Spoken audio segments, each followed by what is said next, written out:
Why does Argentina keep going bankrupt? The answer is straightforward. The system is designed to produce bankruptcy.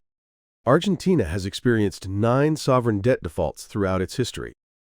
By the end of 2023, inflation had skyrocketed to an annual rate of 211%. Its use of IMF support programs ranks among the highest of any nation in the world. Why won't it stop? This slide explains everything. In the early 20th century, Argentina was one of the 10 wealthiest nations on Earth. Its GDP per capita rivaled that of France and Germany. Today, it is trapped in chronic fiscal crisis. Fiscal deficits have become entrenched at several percent of GDP, at times reaching as high as 8%. Every attempt at spending cuts collapses under political resistance. This isn't a policy failure, it's a structural one. Peronism, which has persisted since the 1940s, created this structure. Populist policies hollow out public finances in exchange for votes. And with every crisis, the same prescription is applied again. This is a fact that 80 years of economic history has confirmed. This is not speculation. It is a textbook case of path dependency, traceable through the data. And here's the thing, it is understandable. Look at the history, and it becomes clear. Follow the incentive structures, and it becomes clear. With this, you can understand why Argentina keeps repeating the same cycle. Today, let me show you that data. In the early 20th century, according to estimates from the Madison Project, Argentina was one of the 10 wealthiest nations on Earth. Its per capita income was comparable to that of France and Germany. Hold that fact in your mind. Now compare it to Australia, a low-income country during the same period.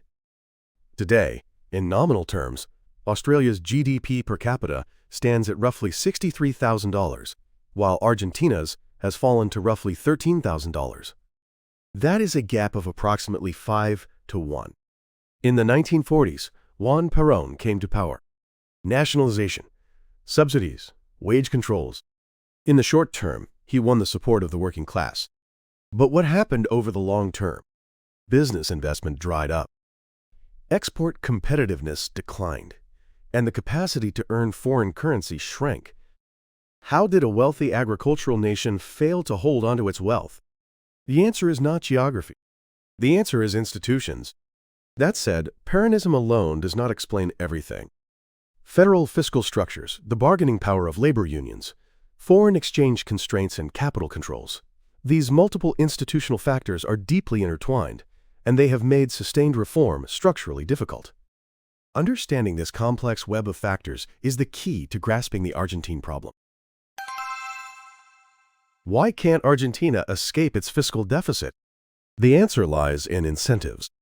For politicians, distributing subsidies is rational. It wins elections. Cutting subsidies means losing elections. This is what economists call the ratchet effect. A ratchet is a gear that only moves in one direction. Spending can be increased, but cutting it becomes politically near impossible. Perón took power in 1946. He expanded public sector employment, raised wages, and nationalized industries. Workers were electrified. But this model came with a cost. Foreign exchange reserves were depleted. Fiscal deficits became chronic at several percent of GDP, at times reaching 8%. What's staggering is that more than 50 years after Perón's death, this pattern continues today. Left-wing governments expand subsidies. Right-wing governments attempt cuts and are stopped by street protests. As long as the incentives don't change, the behavior won't change. This is not a question of morality. This is a question of systems. Argentina's crises follow a distinct pattern. Look at the data, and it becomes unmistakable. 1989. To plug the fiscal deficit, the central bank printed money. The result, inflation hit an annual rate of a staggering 3.079%. 1,000 pesos was worth just 10 pesos the following year. 2001. The dollar peg collapsed. Argentina declared a massive sovereign debt default. It was the largest national debt default in history at the time. Bank accounts were frozen, and the middle class lost their savings overnight. 2018. The peso plummeted, and the government agreed to the largest standby arrangement in IMF history. The approved amount reached roughly $57 billion. However, the actual drawdown differed from the approved amount. You're probably thinking this right now. Why do they keep repeating the same mistakes? The answer is not that they fail to learn from failure. The answer is that politically, any other choice is extraordinarily difficult. Political leaders who accept short-term pain lose elections. Politicians who demand sacrifice for long-term stability lose power. So everyone chooses the short-term fix. This is not malice. This is a rational response to incentives. The relationship between the IMF and Argentina is unlike anything else in the history of the world economy.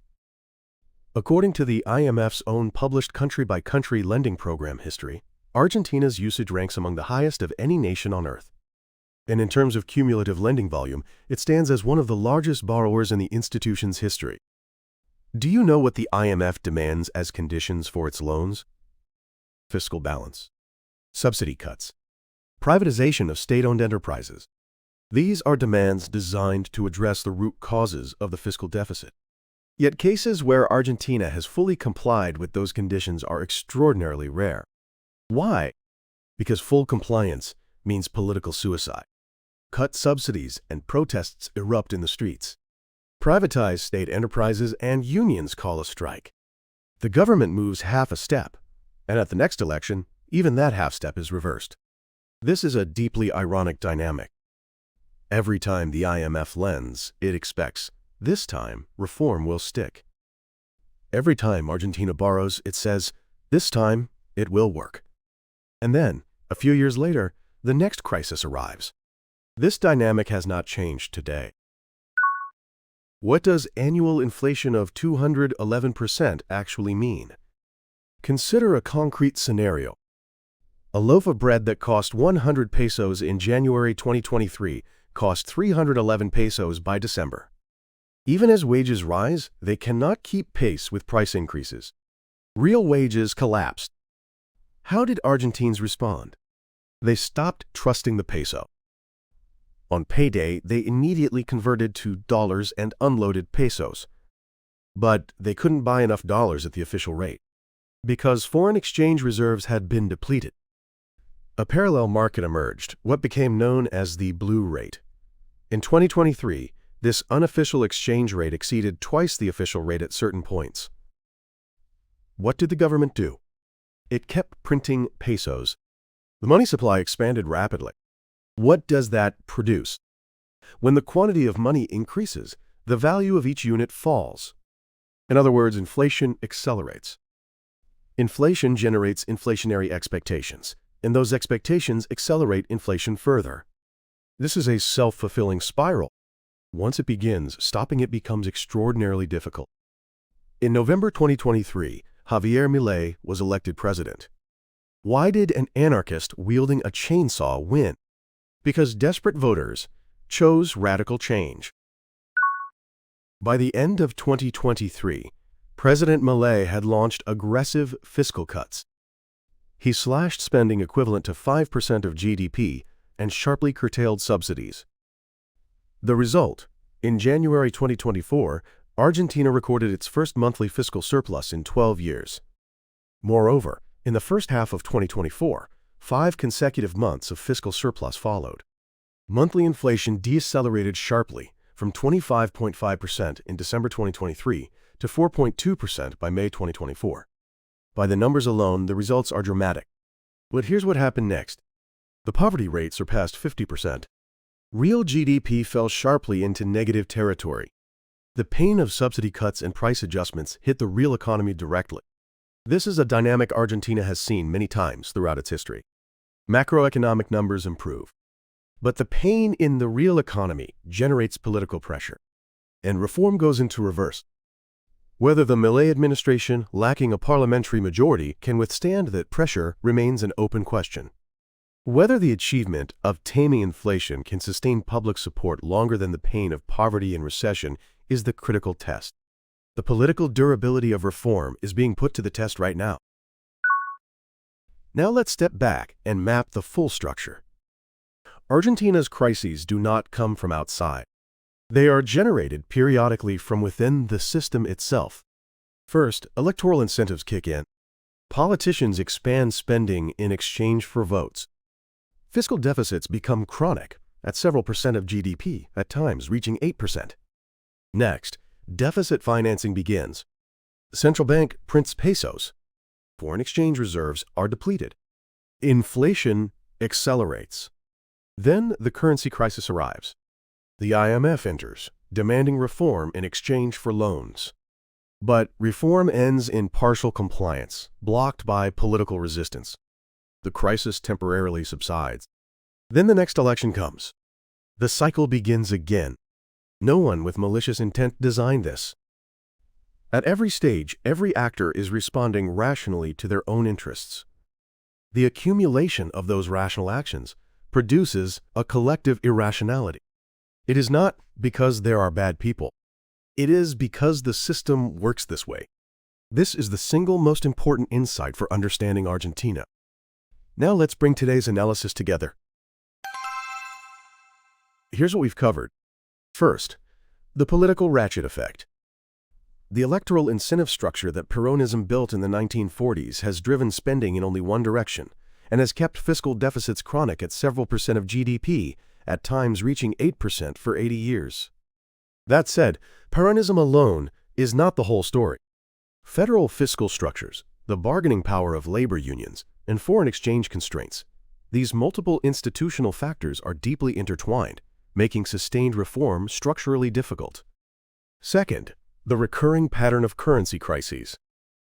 The annual inflation rate of 3.079% in 1989, the massive sovereign debt default of 2001, and the year-on-year CPI of 211% at the end of 2023. Each crisis takes a different form, but each is born from the same mechanism because the prescription of monetizing fiscal deficits keeps being applied. Third, the political difficulty of reform. Despite utilizing IMF support programs at one of the highest rates of any nation on earth, cases of full structural reform compliance are extraordinarily rare. In 2024, the Milei administration brought monthly inflation down from the 25% range to the 4% range. But the cost was a poverty rate exceeding 50%.